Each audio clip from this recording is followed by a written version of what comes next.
Huwag ka dito para magamot ko yung sugat mo. Harap! Harap! Okay na po ako.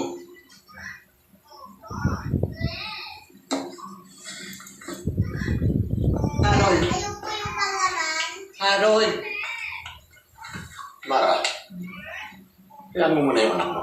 Hayaan? Kita mo na nga natututo na magbasa ulo. Ano susunod? Kasali na sa mga gang.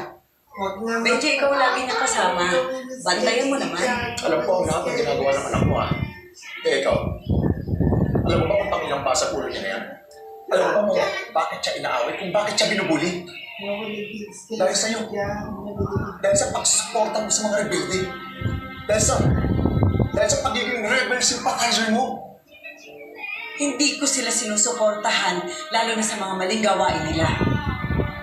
Pero may sinumpaan akong tungkulin.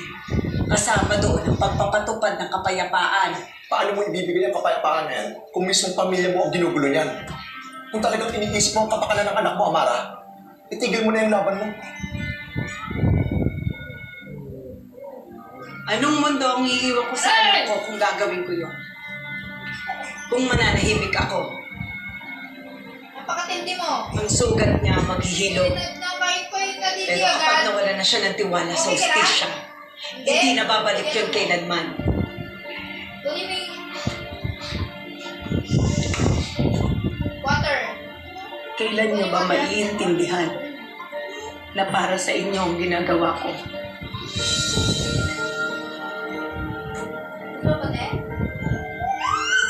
Habang tumatagal, palayo ng palayo ang loob ni Harold sa kanyang ina si Ama.